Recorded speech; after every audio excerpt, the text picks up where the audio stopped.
The times that you get like super nervous, or like I've really prayed certain prayers of just like on the times where the lies come of like, oh, I am not the person for this job, or like Right. I have to go up and lead and I don't feel confident. I feel really shaky of just praying of like, Lord, please just hide me behind your cross. Like let them see you in me. Like, and that I just feel like that has helped dispel so much. You know, we always say like less of me and more of you.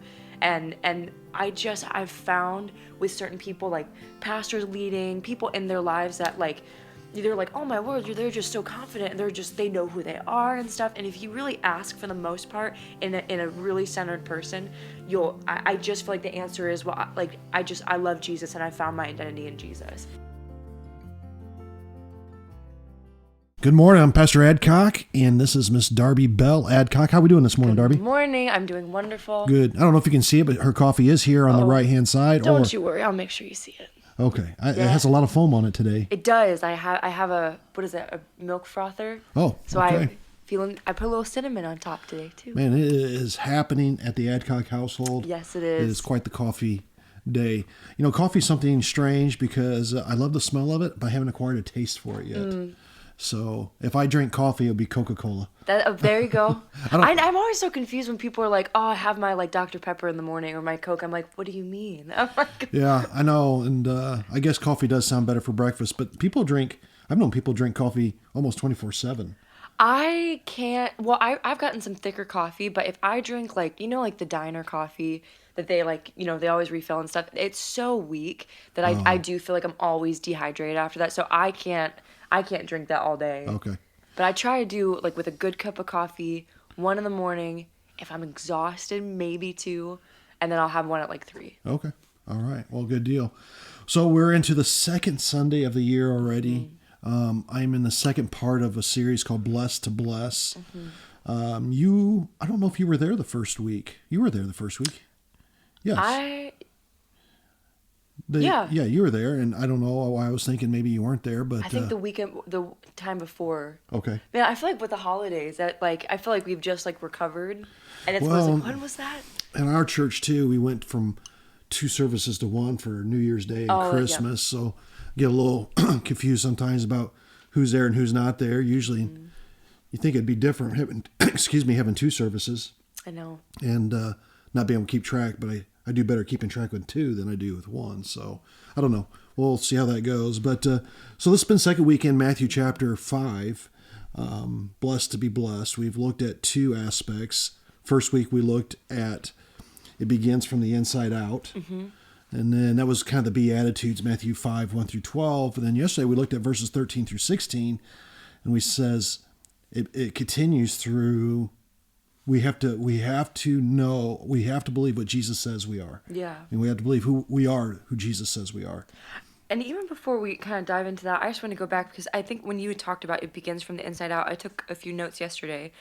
And you had said I believe this was from last week, it says, don't allow circumstances, and this is part of how do we, it begins from the inside out. Don't allow circumstances to form form our lives. Yeah. And then you also said to choose to model Jesus in our lives. And I just wanted to kind of hit that of like, why, why, or what does it look like when people really allow their circumstances to form their lives, and how do we get out of that, and why is it so easy? We're trying to look at this series not so much from the feet of Jesus, but from the feet of the audience listening to Jesus. And we're making some projections that we don't know. We know there are different groups of people there, but are there victims there? Are there people who have had terrible things happen in their life? And one of the things we looked at was a little bit about their society that has one view of people. There's the religious organizations that have a different view of people, not always positive, either one. And so many times people go through these negative circumstances, abuse, betrayal, getting fired, something just bad happening in their life, and that circumstance begins to form their life. They begin to, their character, their behavior changes according to the circumstance they're in. It's like somebody goes to work and they're like, I got a raise today, and they're all excited. Somebody else goes to work, I got fired today, they're all sad. And we try to bring meshes together with Paul says we're to be thankful for all things. How can we have an attitude of gratitude when there's bad things that happen in our life? Yeah.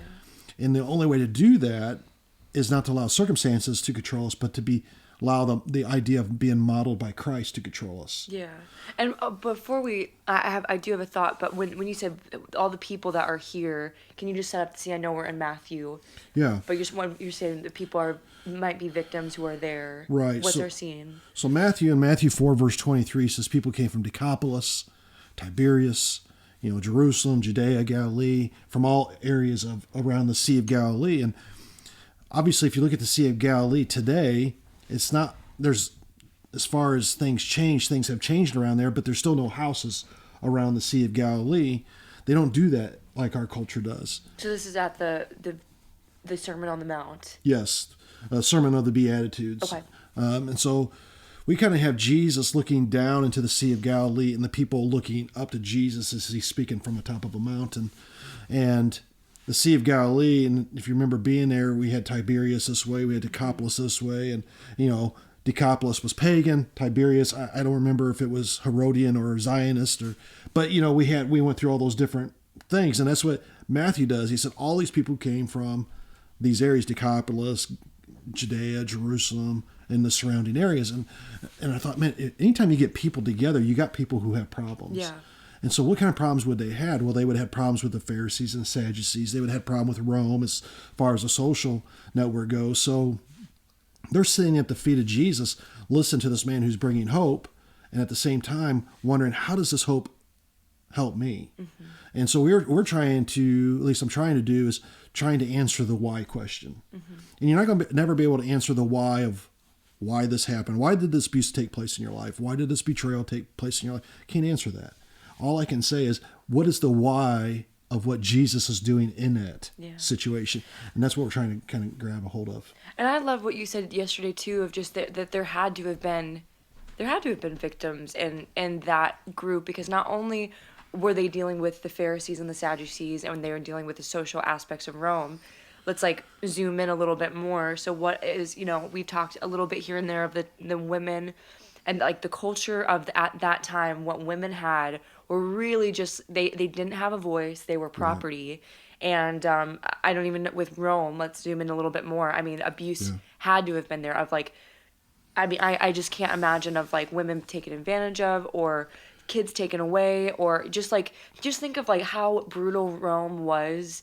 And we don't really hear any of that, but just think of the social aspect of in an abuse way of families that were ripped apart, children that are poor, poverty, women who have to sell their bodies for food for their family, or for men that like you were saying got fired and stuff. So I love that. We often read, the feeding of the 5,000s, or the sermon of, what did it be? The Beatitudes, yeah. Is that the Sermon on the Mount? Yes. Okay, I've actually never heard that before. Yeah. The more that you know. But hearing that stuff like that, you're just oh, there was a crowd. And then if you did grow up in Bible school or Sunday school, with I always forget the little felt. Flannel graph. The flannel graph. All they do is just show you a big group of people, and they might be happy and listening. Sure. But I really enjoyed that zooming in of and the reality of these people are probably without hope, and some might be joyful, and some might just need they need to hear Jesus, and they need to hear hope. Jesus in Matthew 6,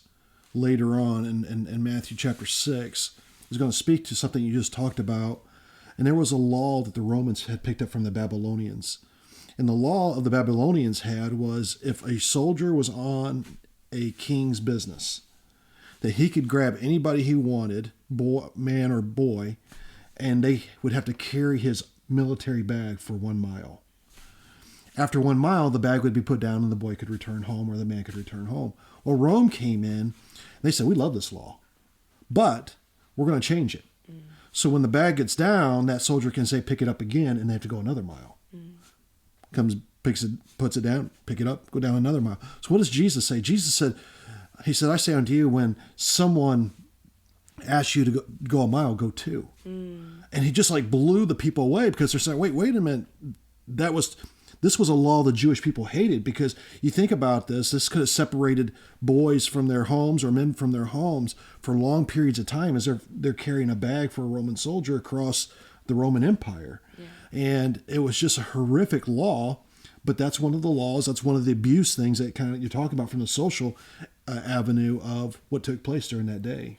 And again, what, on our podcast we always say, like, just know, like, the importance of knowing the culture and knowing the geography of, like, that's really what brings the text alive. Of I don't know that I knew that law, and to say, like, I don't, when you read that, I read that of, like, go, if somebody asks you to go a mile, go two. In our Western culture, that would mean we'll just, like, we always have that saying, we'll go the extra mile, Yeah. and just work hard. And at that time in that culture, that meant something very specific, and I just think that's so important. Yeah, no, absolutely. It would have that aspects of Jesus' message may have offended everybody in the audience, other than the Romans. Totally. Well, I had that thought, even, we just how specific it was, even when Jesus says, and this really caught my ear as well yesterday when you were preaching, of just when the first words that Jesus says is, "Blessed are the poor in spirit." Yeah. And when we're taught, again, like, if we're not putting on our culture eyes or our Middle Eastern goggles or perspective, I just always thought, I'm like, that's a very beautiful thing that Jesus said, "Blessed are the poor in spirit." And but to those people, of, like, really thinking of, like, that those people, that you're probably right, they're just filled with victims of, or just people who have had real hardship, who are probably tired and haggard and without hope. And when you were just talking about yesterday of, you mentioned that Jesus might, and we can go into this, but Jesus might have just, like, breathed in, had a moment with God of, like, "Lord, what do you want me to say to these people?" And then breathed out, and just with the most compassion of, like, blessed are the poor in spirit, blessed are you who are listening. I think we fail to realize sometimes the humanity of Jesus. Oh yeah.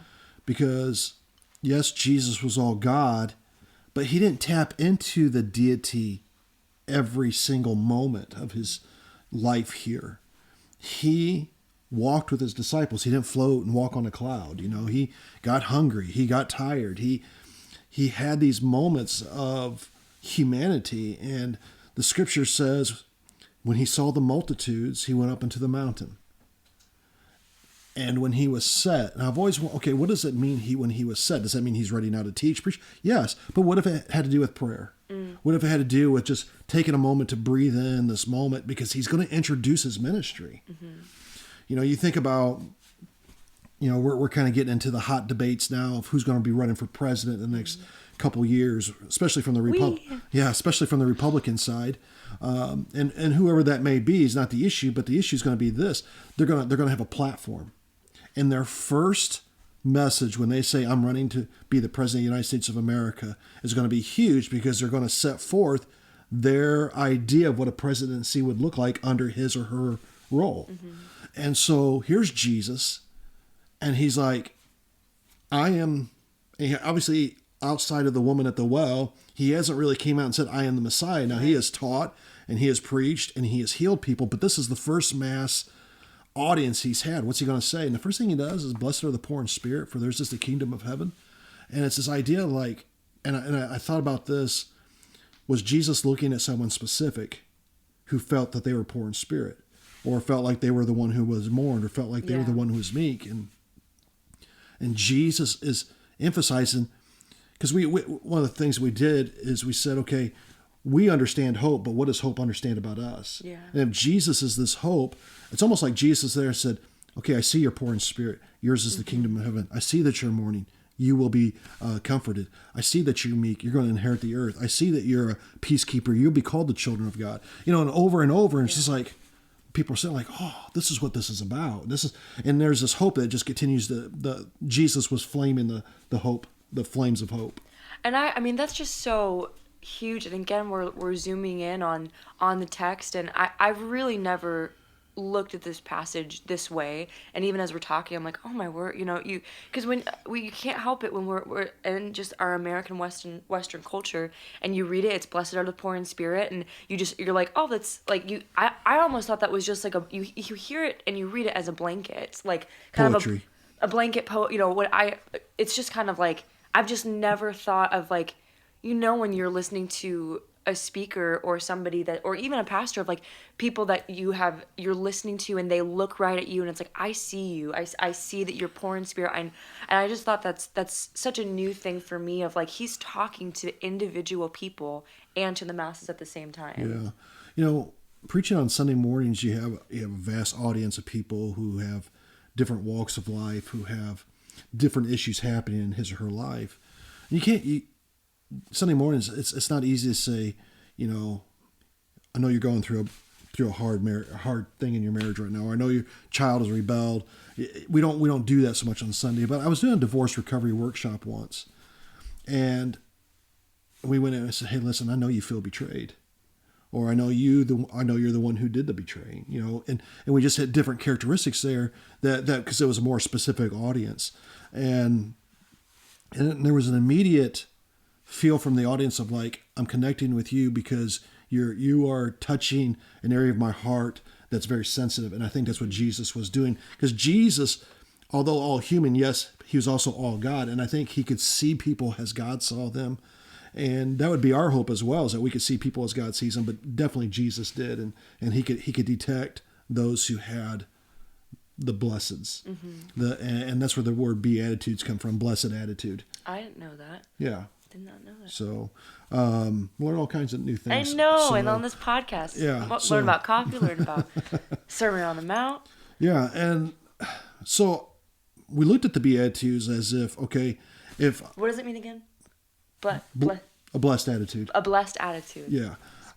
So when we look at those, it's this idea of Jesus said, okay, I know that these things have happened. You know, even when he says, rejoice when men revile you and say all manner of evil against you falsely for my sake.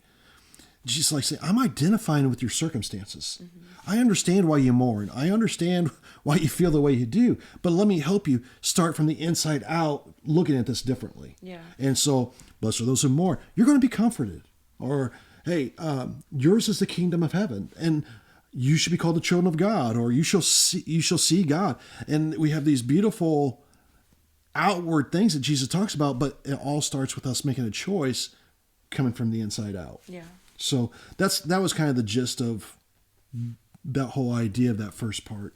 I so enjoyed that. And then let's just go ahead and talk about I think everybody, anytime you hear the word identity, you didn't say the word identity, but I always write that down, of I am who Jesus says I am. Yeah. You know, I think, I don't know when it was written, but you know, the song, I am who I am who Jesus says I am. I am, how's the song go? The bridge part, I am chosen, Well, there's a whole song that says, somebody, I am who he says I am. I am who you say I am. I think it's I am chosen, not forsaken. I am who you say I am. You are for me, not against me. I am who you say I am. Yeah, you know, and I think there might be a bridge where we just kind of continuously repeat that I am who he says I am. And we're like, we sing it, but do we believe it? And I think Jesus now, as he's coming in and he's saying, listen, okay, if you're going to start from the inside out, now let me tell you what it looks like. You're going to be salt. You're going to be light. You're going to be this exposure of God that people haven't seen before. And so we just kind of broke down salt, light, and exposure yesterday, because I think sometimes we say terms and people are like, okay, let's go on. But what did Jesus mean by those terms? Because words change. Yeah. So over time, many words have changed. Before we, because I'd like to, I have a few notes because I loved what you said about being the salt and the light. But just before we even get into that, how would you say that you have found your identity in Christ? Because we always talk about even just like a little tidbit of like, did you find it when you were in college, when you were leading? I think it's in the nitty gritty. I think it's when something happens and you're sitting there thinking, I have an intentional choice to either go the way that my flesh is wanting to go right now, or choose to go the way Jesus would have me to go. And even if I failed and went the wrong way, later repent, ask God to forgive me, and come back and try to make it the best out of that you can, or you win and you do what Jesus wants you to do. I think that's one thing. I think it's in the nitty gritty. It's not.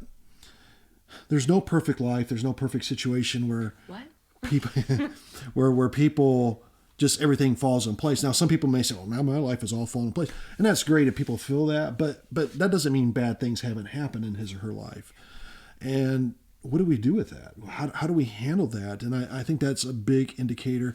I think gratitude is one where can I be thankful in things that I necessarily don't want to be thankful in. Yeah. And what do I do about that? I don't think God expects us to be on the cloud, the mountaintop every single day, but he doesn't expect us to remain in the valley every day either. Yeah. It's a climb. And I think every day we learn, and we do that by getting into the Word, praying, even attending church.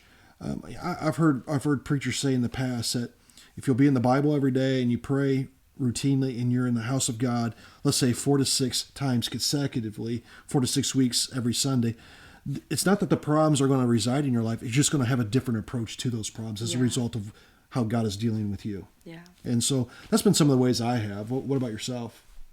Well, I also asked because we held a young adults Bible study at our house last night.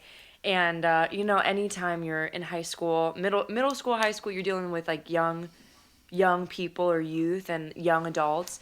And we all struggle with this as an adult, but when it's like your identity, like that is such like the world is in an identity crisis. It's like, who am I? Yeah. And when that was something I really struggled with as a kid growing up. Of like I was super insecure, I wasn't confident, and coming from the back end and just kind of even like when you say nitty gritty, getting into that like, well, I'm insecure and I just like I don't know who I am, and placing. I was just talking to somebody about it last night of when it sounds like it's on a fortune cookie sometimes because we say it so much of find your identity in Christ, but what that actually looks like is, even in when you're trying to figure out who you are, even as an adult, it's like you don't know how you would handle a certain situation. You're like, who am I and how would I react to this? But just in the sense of talking in youth when they're really struggling to find who they are.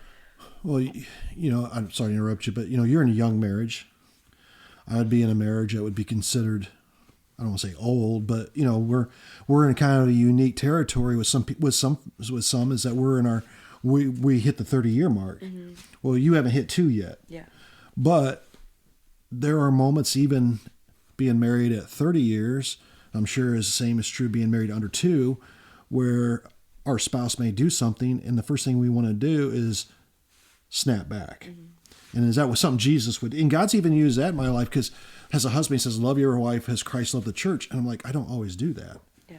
And obviously my wife's not here to defend what she has learned, but I'm sure she'd probably say something about from her perspective as well. But my point is this, is that even in the situation you're in, whether you're married or you're single or you're young or, like you said, college and career, that's not the issue. The issue is how am I handling my circumstance right here, right now of who I am, and how is God using these circumstances to grow me to be the young man or the young lady that he wants me to be in him. I agree. I really do. But I always try to even bring it back even more of like when you're really struggling with like, it's like, even who am I to make the decision? Like, when I know that we're not perfect when we act that way, but I've always said like, Lord, when I've really been searching for who I am, and in the early days, I'm, just when you're really lost and you see the young people, you're like, they're just finding themselves right now, in that headspace, I'm just like, I have prayed like, Lord, I don't know who I am right now, but I know that I'm a daughter of the King, so just show me who I am in you. Yeah. And that's probably one of the ways when it says like, I am who Jesus says I am, and lies that come in of like, you're worth nothing, you're not enough, or whatever it is that we come in of dispelling those lies of like, no, this is who Jesus says I am, and I know my identity. I know that he's put in me something good to make this right decision, to be more like Jesus. Yeah, and whether you're at the beginning of that, in the middle, it doesn't matter. We're all in the process. Yeah. And I guarantee there's something that can happen in each of our lives today that will rock our world, make us question, make us doubt, but we come back to the single fact: who am I? Who am I in Jesus? Mm-hmm. And I'm a daughter of the King, or I'm a son of the King, type thing. I'm a princess. I'm a prince. The common denominator is Jesus. Mm-hmm. And it comes back to what we were talking about earlier. Am I going to allow that circumstance to just rock my world to begin to form me? Or am I going to fall back on what the second thing we've been talking about is, what does Jesus want to do in this circumstance because of who I am in him? Yeah. And one of the things that I've kind of learned over time is when something upsets me, when something doesn't go my way, I ask myself, is it going to matter tomorrow? Will it matter tomorrow?